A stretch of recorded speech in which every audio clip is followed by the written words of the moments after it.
We're speaking on the topic of building character and covering the hadith of Nabi sallallahu alayhi wa sallam. We know that Nabi sallallahu alayhi wa sallam is the pinnacle and is the best example to have ever walked the earth to demonstrate his good character. And since we all belong to his nation, sallallahu alayhi wa sallam, it just makes sense for us to follow in his footsteps and try to bring into our own lives some of those beautiful examples of displaying good character. And past few weeks we've been speaking on the topic of haya, and inshallah we'll move on to other topics, but nonetheless, we find haya is almost extinct in our day and age, almost absent. And that is why we decided to spend so long on this topic, almost maybe a few months we spent on this topic. So again, more can be said, but inshallah, for the benefit, we will move on with other topics. After all, bringing these good qualities, these good characteristic traits into our lives are the real riches of this world.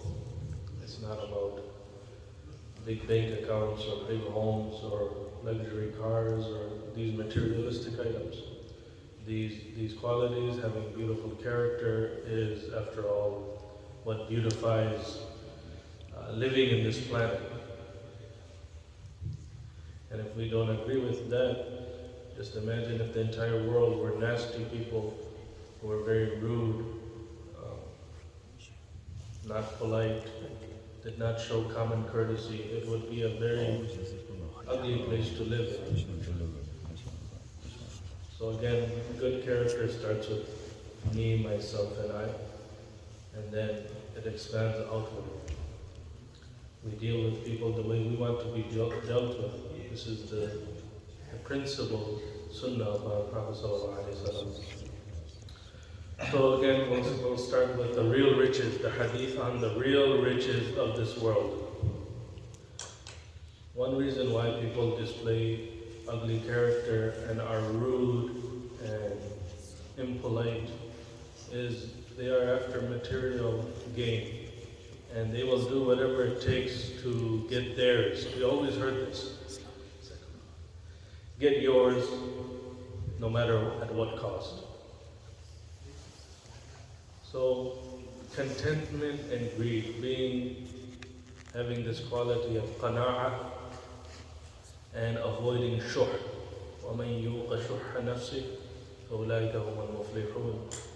This is the verses in the Quran that contentment, being happy, qana'ah, Allahumma qanni'ni ma razaqtani wa hasibni hisaban yasira. This is a dua that both of these two things go hand in hand. Qanni'ni bima razaqtani, that Allah give me contentment with whatever sustenance that you have provided me, and have an easy reckoning for me in the hereafter. So in other words, if we have this relationship with Allah subhanahu wa ta'ala, that Ya Allah, I am happy with whatever you have predetermined for me, then that reciprocation, that relationship with Allah is that Allah, we have hope that Allah will be happy with whatever book of deeds that we present in the hereafter. And if we're not happy with whatever Allah subhanahu wa ta'ala has predetermined for us in terms of rizq, and we always say more and more and more, then maybe that same type of behavior will be displayed to us in the hereafter as well. That your book of deeds is not enough. You need more and more and more. So the hadith goes that لَيْسَ الْغِنَى عَنْ كَثْرَةِ الْعَرَضِ وَلَكِنَّ الْغِنَى غِنَى النَّفْسِ. The real riches is not the gaining materialistic things and amassing materialism, but rather real riches is the contentment of the heart. Contentment of the heart. maybe the youngsters will understand in this day and age is social media and these 30-second clips and these one minute clips where random people are asking random people the question that, are you happy? And then the stranger, when he receives this question that, are you happy? What do you mean, am I happy? Absolute random people on the streets will respond, yeah, of course I'm happy. Why shouldn't I be happy? And then the questioner, he continues that, what causes you? What allows you to be happy with life? And the answer given is that, why shouldn't I be happy? I'm alive, I'm breathing, I'm healthy. I live to see another day. Many people didn't have this opportunity this morning, waking up. They were not able to wake up.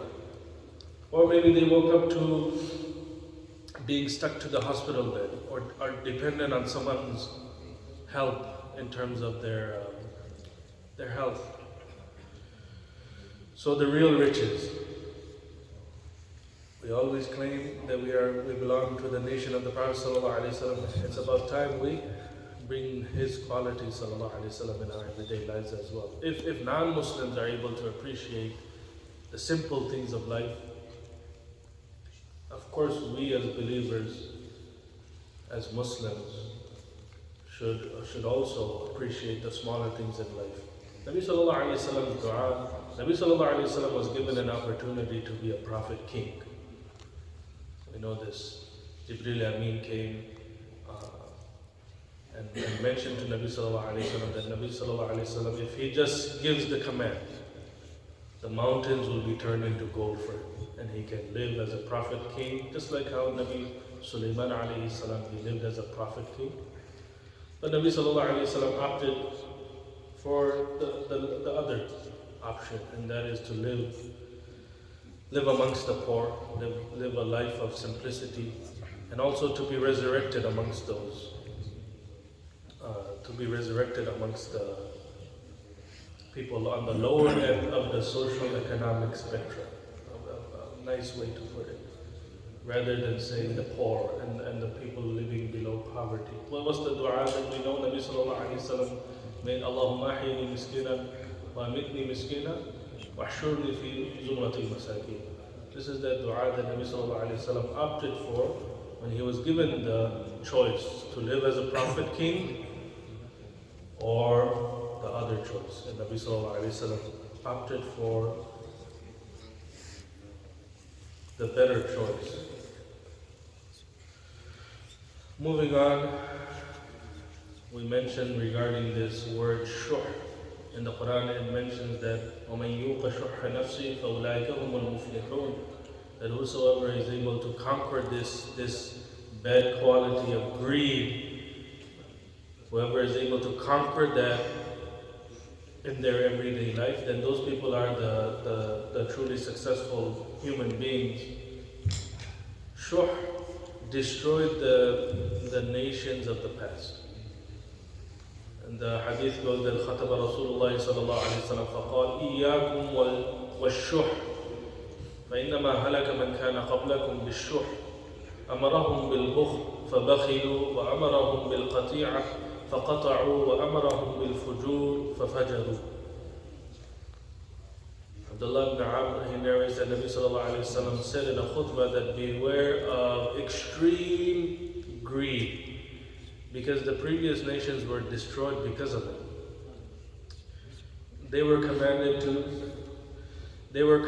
to be stingy. They were commanded and encouraged to be stingy, so they became stingy. They were ordered to cut off ties of kinship, qati'atul rahim. They cut those relationships, blood ties, and the previous nations, they were encouraged to do sins, so they performed sin. So this is the example of the nations of the past. How merciful Allah subhanahu wa ta'ala is with you and I and the nation of His beloved Prophet sallallahu alaihi wasallam.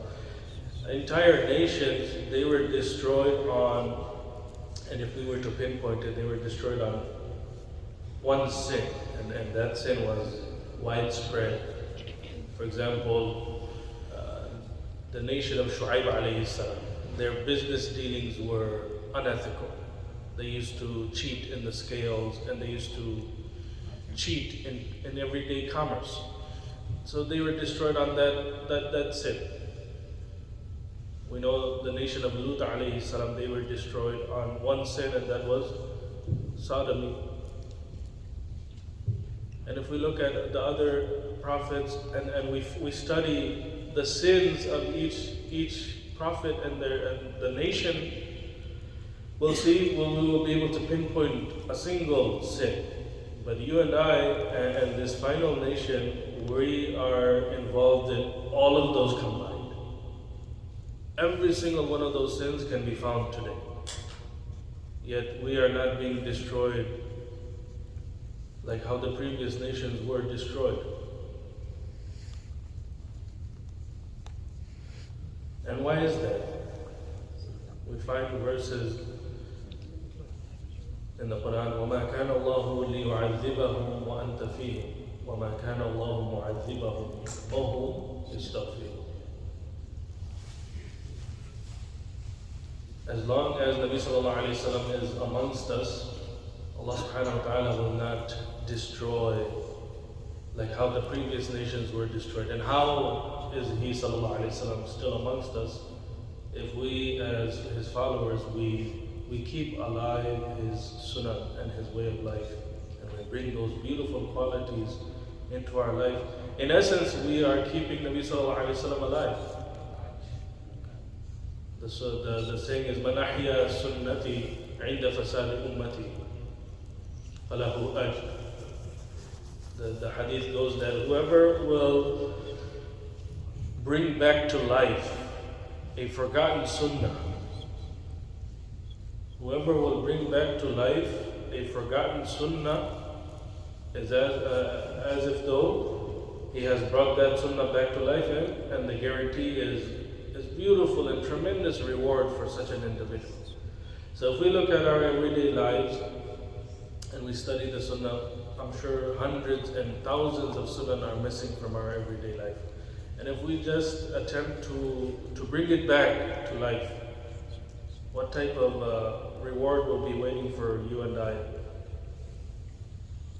And finally, we'll conclude with a very familiar hadith, and that is on the qualities of patience and gratitude, sabr and shukr. This hadith tells us that the circumstance of a believer is truly unique, and it's absolutely amazing, the situation and the circumstance of a believer. Because every single thing associated with a believer, there's only good in it. The beginning is good, the middle is good, and the ending is good. Every single experience that you and I have ever encountered in our lives is only good for us. And this is the saying of Nabi sallallahu alayhi wa sallam. Nabi sallallahu alayhi wa sallam said, عَجَبًا لِأَمْرِ الْمُؤْمِنِ إِنَّ أَمْرَهُ كُلَّهُ خَيْرٌ وَلَيْسَ ذَلِكَ لِأَحَدٍ إِلَّا لِمُؤْمِنٍ إِنْ أَصَابَتْهُ سَرَّاءٌ شَكَرَ فَكَانَ خَيْرًا لَهُ وَإِنْ أَصَابَتْهُ ضَرَّاءٌ صَبَرَ فَكَانَ خَيْرًا لَهُ. So that if we are experiencing good times, we make shukr to Allah subhanahu wa ta'ala. That good times that we experience only came from Him subhanahu wa ta'ala. And if we experience difficult times in our life, we make sabr. We make sabr, and that is good for us. So if we see this relationship of sabr and shukr, we see that it's truly beneficial to us, and we should be trying to master this quality of keeping things to ourselves. Keeping things to ourselves is also following in the sunnah of Nabi sallallahu alayhi wa sallam. How so? If we study the chapter on Surah Yusuf, Yaqub alayhi salam experienced the loss of two sons. He had no clue where they were. their safety, their wellness, if they were alive or dead. But he mentioned that إِنَّمَا أَشْكُو بَثِّي وَحُزْنِي إِلَى اللَّهِ. My complaints and my difficult experience, I only present it before my Rabb. What's the benefit of me presenting it before other human beings? The other human beings, they cannot even help themselves. And it will come off as if though I'm a complainer. And that is the trend nowadays. They always say that get it off your chest. Get it off your chest.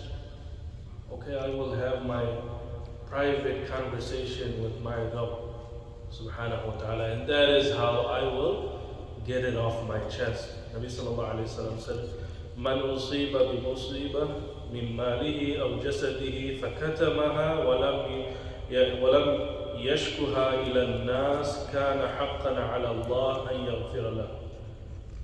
And this is the final encouragement, is that good and especially difficult experience in life, if we keep it to ourselves, Nabi sallallahu alayhi wa sallam said that whoever faces an ordeal in their own wealth, in their body, and they keep it to themselves, they don't complain or bring it to another human being, they only mention it before Allah subhanahu wa ta'ala, then Allah subhanahu wa ta'ala, that individual has a haqq that Allah subhanahu wa ta'ala will forgive that individual. So finally, again, we go in today's day and age, someone might ask that, how will we get it off our chest if we don't speak about it to other human beings? We found the answer is that we can have a very private and very intimate conversation about our difficulties with Allah subhanahu wa ta'ala. Every suffering, it offers an opportunity to you and I to strengthen our relationship with Allah subhanahu wa ta'ala. Raise our hand in dua, speak to Allah subhanahu wa ta'ala, seek His assistance in overcoming each and every single predicament.